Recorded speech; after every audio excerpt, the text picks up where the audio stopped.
Greetings and salutations, viewers. I'm StarPrincessHLC, and welcome back to Asagao Academy. When we last left off, we got a bird for John, but the bird didn't like us very much and it murdered Mr. Bunny.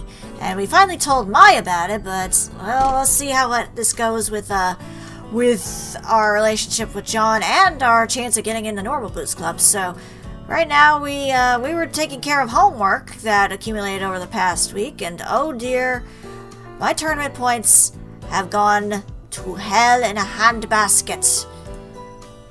So, let's see what happens. So much happened and there was so much to process that I had almost no energy left over to do my work. But my impending date with John gave me the vigor I sorely lacked. Oh yeah, that's right, we have a date with him. Smiling, I boxed my final answer on my math sheet. I'm done. I stretched my arms to the sky as the door opened. Mai, hi, how are you? I'm good. How are you? You're so cheery today. Is it about John wanted to talk to you about? Or what John wanted to talk to you about?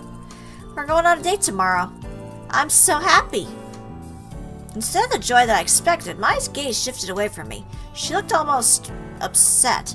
Probably because she's not getting anywhere near Jared at the moment. Is it not a good thing? What? No, it's great. I'm glad you're going on a date with John. I know how much you like him. I think. It's just that, well, after you and John left, Satch started asking me some questions. You didn't tell him, did you? No. No, of course not. I'm better than that. Sorry, then what did he want? He wanted to know whether John was still practicing for the tournament. Apparently, he's been skipping out on practice and hasn't been helping anyone prepare. He's told them that he's really busy with the play, but the other guys feel kind of screwed over. He's one of the founders, after all. If he's not putting the time in, why should any of them? But that's not fair. If you and John don't want to tell people what's going on, that's your decision. But then you can't be upset when people see your behavior and make assumptions based on what's there. It's true, though. John is working really hard right now. He's got his hands completely full. Full enough that he has time to go on a date with you? Yeah, priorities, John, priorities. But that's not fair. I'm just saying, this is what it looks like on the outside. The other guys are getting concerned.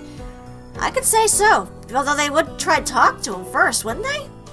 Then again, he's not listening either. Gotta love it when people keep secrets. I told you now, and now you know. You can decide what to do with it. What I should do with it? I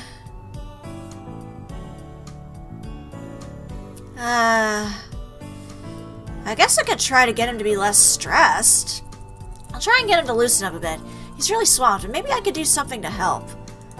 Bingo. That's the spirit. It might be a rough conversation, though. Especially for a first date. Why not just make it a comment? When you see an opportunity for him to go a bit easier, tell him that.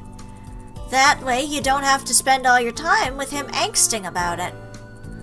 This is no reason not to be excited for your date. But John should be spending his time elsewhere. You don't understand boys at all. Then you do? How long have you been lusting after Pro Jared, and how much has that, helped? If you're important to him, he'll make time for you. If anything, this is a great sign. You think?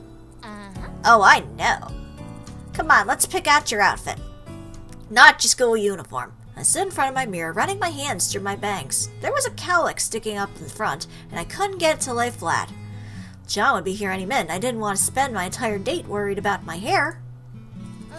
So can I ask you something? Sure, shoot. Didn't you wear that last time? You like John, right? Yeah, I guess I do. Okay. But why? What? He's funny. I shot her a look, unsure of what she was trying to get at with this. Mai held up her hands in defense. Okay, hear me out. I mean, the past few things you've told me about him haven't been particularly romantic, and every time you guys hang out, you seem to get stressed or worried. I just want to make sure you actually like the guy, and that's not some kind of crazy crush gone awry. I turned back to the mirror, pursing my lips.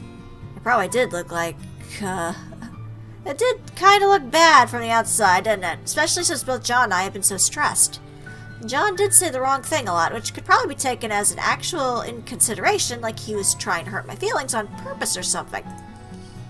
But that wasn't the truth of it. John wasn't that kind of person. He just thought differently from other people. That didn't make him any less sincere or his feelings any less real. People probably get turned off very easily by some of the stuff he says online, so... Eh? Hana? Well... But now that I thought about it, why did I like him? He's funny, he's energetic, he's passionate. I don't know. When I tried to think of a reason, I just got happy feelings in my stomach and images of John and Jacques together. I couldn't actually verbalize it. But Mai was waiting for my answer. About that, because he's blunt sounds kind of rude. I didn't want to say something I would regret or that I didn't mean, so instead I started like an idiot. If I couldn't think of a reason for liking him, did that mean I didn't sincerely like him? Was this just some kind of crazy infatuation? Was I more in love than with him? That's usually the way. Most people seem to be more in love with the idea of love than they are their actual partners. I was content with not stating the extent of our feelings. Now really didn't seem like the time to add more to either of our plates, but maybe that was a bit calculated on my part. I wasn't even sure what the extent of my feelings were, and if that was the case for me, couldn't it be the same for him? No, wasn't it more likely that he was trying to take advantage of me in some way, just because I was being kind to him? I don't know. John doesn't seem like that kind of guy. Well, if you need time to think about it, that's okay. There was a knock at the door. My savior! I quickly pocketed my phone and my wallet, then turned to Mai. We can finish this conversation when I get back, okay? Bye-bye. Okay, have fun. John stood in front of my door, beaming as usual and holding roses. Hey. Hey, I got these for you. Oh, wow, thank you. I took the bouquet of roses from his hand, staring into the curled blooms. I had never gotten flowers before, and I didn't really know how to accept them. It's true. I'd always be afraid I'd kill them. My parents owned a half flower shop. After all, I was usually the person selling the flowers, not the one getting them. I didn't own a vase, so I didn't even have anywhere to put them. 1 second. You can always scatter them all over your bed. It might make up for the fact that Mr. Bunny's dead. Oh, back already. Whoa, nice roses. Yeah, John bought them for me.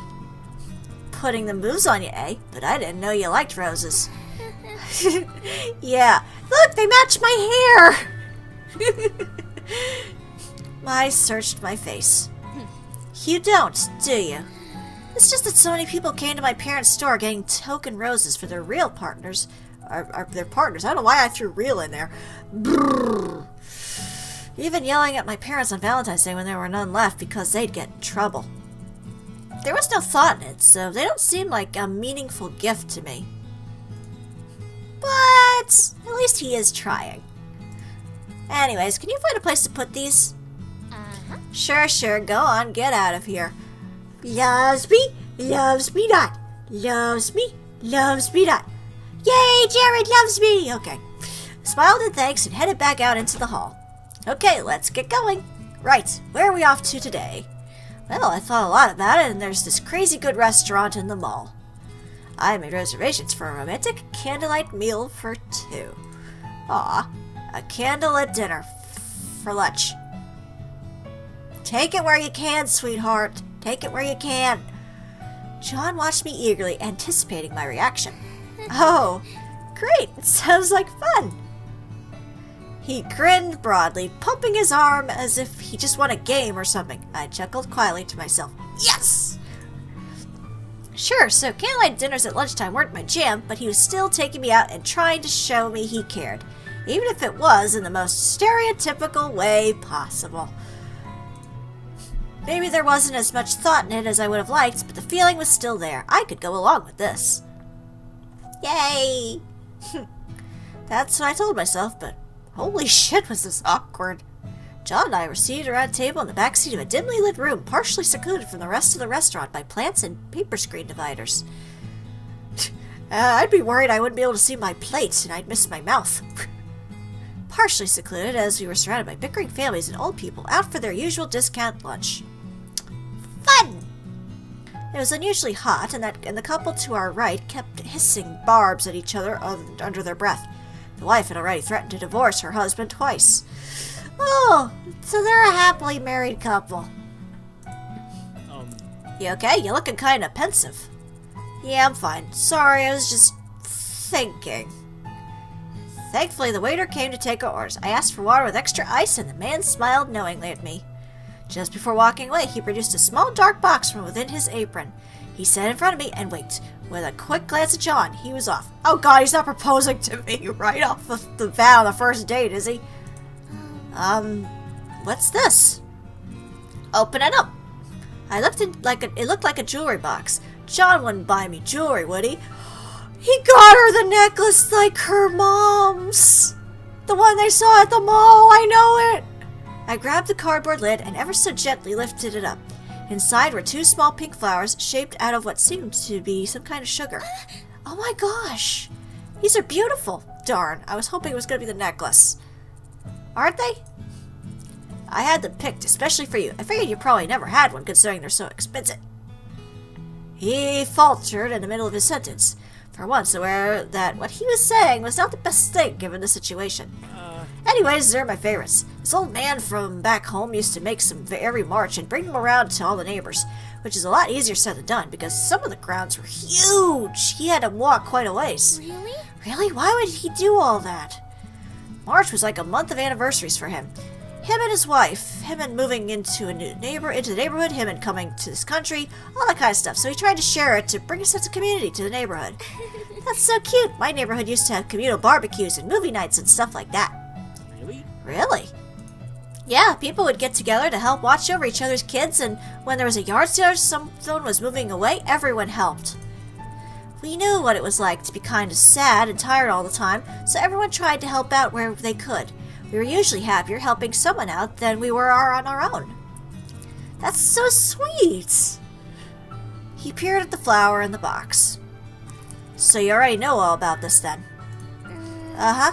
I know about the feeling behind it, but I've never had this before. I'm really excited to try some. Great! He leaned toward me, resting his chin in his palm. His eyes stared deeply into my own, watching me intently. Did he expect me to eat it now? I was hoping to eat it after the meal. Sugar on an empty stomach usually made me feel sick, but seeing his excitement, I suppressed a sigh and took the flower out of the box. Whoa! The flower was half crushed by my fingers, even though I tried to pick it up gently. Careful, these things are really fragile. John, with the lightest of touches, took the flower from my hand and set it in his palm. Then he held it out to me. Here, eat it. He wanted me to eat it from his hand? Oh god, am I a surrogate jock now? Oh no! Oh no! I'm not gonna bite, go ahead. Blushing furiously, I leaned forward and opened my mouth. John popped the flower into my mouth. It melted immediately. It was sweet and light, almost kind of like cotton candy? Yeah! So you do know it. The waiter brought in our food at that moment, which was a good thing because he blocked my completely incredulous expression from John's view. Aw, we headed back immediately after eating, John apologizing profusely for having to cut the date so short. I shrugged it off. I know you have the play and the tournament to prepare for. Thanks for taking some time off for me. You're busy enough as it is. Are you sure you're going to be able to handle everything? Yeah. Well, I have you and everyone else to help me if I need it. It should be fine. He grinned, all optimism and cheer once again. I wasn't convinced. It was a lot to do in only a few weeks, and if there was one thing I knew from projects, it was that people usually underestimate how long they took to finish. John chuckled. You know, I was so worried about today. Were you really? Oh yeah, totally. I've never been on a real date before, and I had no idea what I was supposed to be doing. It's funny because he has a girlfriend in real life. Never been on a real date, huh? The generic roses, the candlelit meal, the sugar-spun flower. Suddenly it all made sense. It wasn't that John didn't know what I liked. It was that he was too concerned about what he should be doing. John had overthought our date and trying to consider my feelings. Aw. The thought was so funny that I burst out laughing right then and there. What? What? What's so funny? Nothing. You're just surprisingly cute. Surprisingly? Yeah, surprisingly. We finally made it to my door, and as we did, I remembered the question Mai asked earlier. I said I would talk to her about it when I got back. Well, thanks for today, John. It was really fun. Wait, before you go. John dug around his pocket, and internally I balked. More presents? He withdrew another small black box and handed it to me. Is this the necklace? Is this the necklace? I got this for you. I took it, glancing up at him. More sugar flowers? No, open it up and see. Hesitantly, almost warily, I pulled open the tab of the box. John? Inside the box was the necklace I saw in the city! The amethyst string with a string of pearls! Oh, I called it! Yay! I remembered that it was your mom's favorite, so I figured you'd want one of your own. Now you can kind of be twins, except obviously she's dead. Oh, who cares? It's adorable! I mean, it's not much, but I thought it might be nice. It was kind of like paying my respects to her, even if I'll never get to meet her. Sean? With trembling fingers, I clasped it around my neck. Does it look alright? Definitely. You look beautiful. Your mom would be proud. Oh.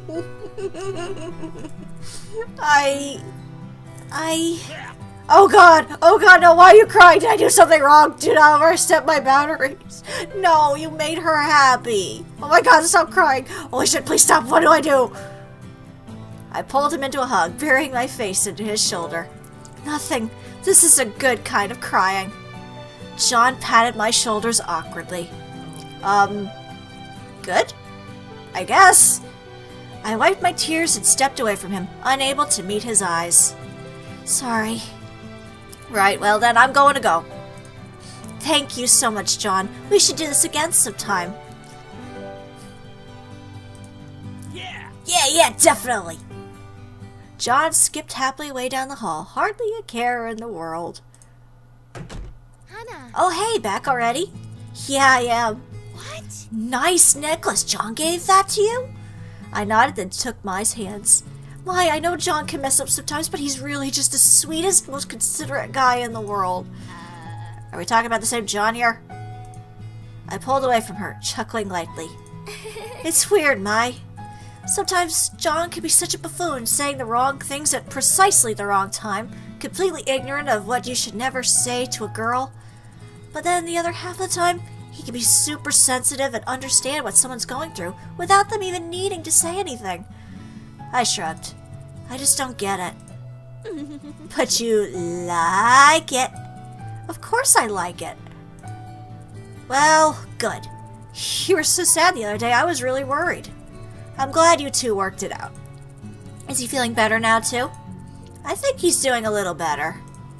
Actually, I was so caught up in the date that I completely forgot about Mr. Bunny, too. Mr. Bunny? I glanced around my bed, looking for the tattered eye patch. I never introduced Mai to him, which was kind of sad. Where was it? Where was it? I dug through the covers of my bed, then under the pillow, then inside the pillow, then under the bed, then between the bed and the wall. I flung the blankets off, scanning the floor as I shook them out. What's going on? Where is it? Where is my Mr. Bunny? What? There was an eye patch with a button on it. It was fabric. It was Mr. Bunny, or what was left of him, and it... You threw it out, didn't you? Mai shifted uncomfortably, and I stopped mid-sentence. You? I thought it was trash, so I threw it out while we were cleaning up. I dashed out to the back of Primrose, straight to the dumpsters. The cool air chilled my skin, but I barely noticed it. Pulling open the lid of the first dumpster, I lifted myself up over the edge and was about to jump in when... Hana, stop! The trash gets picked up Sunday mornings. Mr. Bunny is gone. I stopped, hanging half out of the dumpster. The smell of rotten milk and old bits of food wafted into my face. Slowly, I lowered myself back down to the ground. Sorry. I'm really sorry. I didn't know if I had known, I wouldn't have I'd never done it. No, it's okay. It's okay. I forgive you. You do? Really? I nodded. After all, I had real friends now. I didn't need to rely on Mr. Bunny anymore. I'm okay. I'll be fine. Mai searched my face, and she grabbed hold of my hand. Come on, let's go back inside.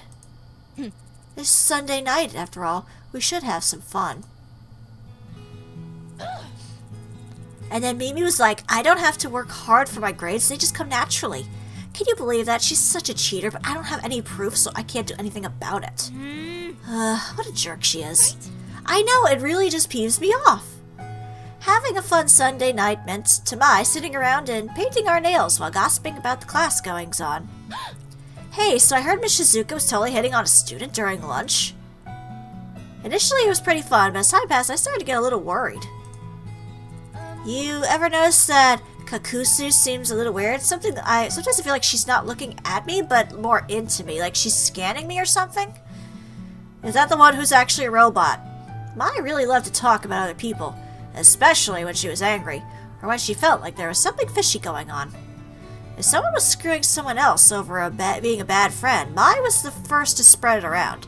She felt like other people deserved the comeuppance. I told her it wasn't her place to met out the punishments for other people's behaviors, but she seemed like she couldn't help herself. When she was mad, she had to tell someone. She had to get it out of her. It's not my fault. And I mean, if that librarian really wants people to turn in her books, she should send reminders. It's not my fault she runs a faulty, poorly handled empire. Hi. What's up? Yeah, what's up?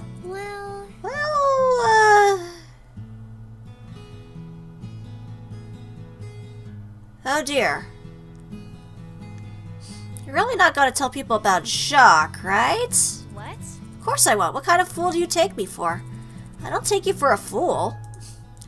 Yeah. What a jerk. I mean, I'm still really mad at John for putting you through all that stuff.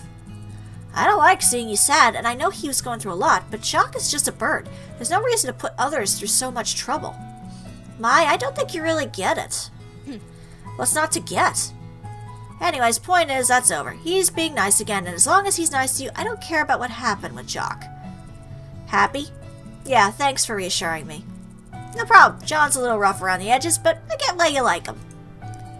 Kind of. The rest of the evening slid by without incident. I felt a little bad, first getting mad at Mai for Mr. Bunny and then springing this on her. But Mai was a good friend to me, and she wasn't one to get too defensive. As we slid into bed that night, I once again found myself smiling. I was glad to have a friend like Mai. Aw, cute and adorable, even if a little weird. But something tells me something's gonna go down, and we're heading into Chapter 4. Hopefully that means we're getting close to the tournament, although I don't know how well this is gonna go, considering I haven't really practiced much, have I? This is probably gonna end up bad. But we'll worry about that in the next part. But for now, this is StarPrincessHLC saying thank you very much for watching, and have a fond farewell.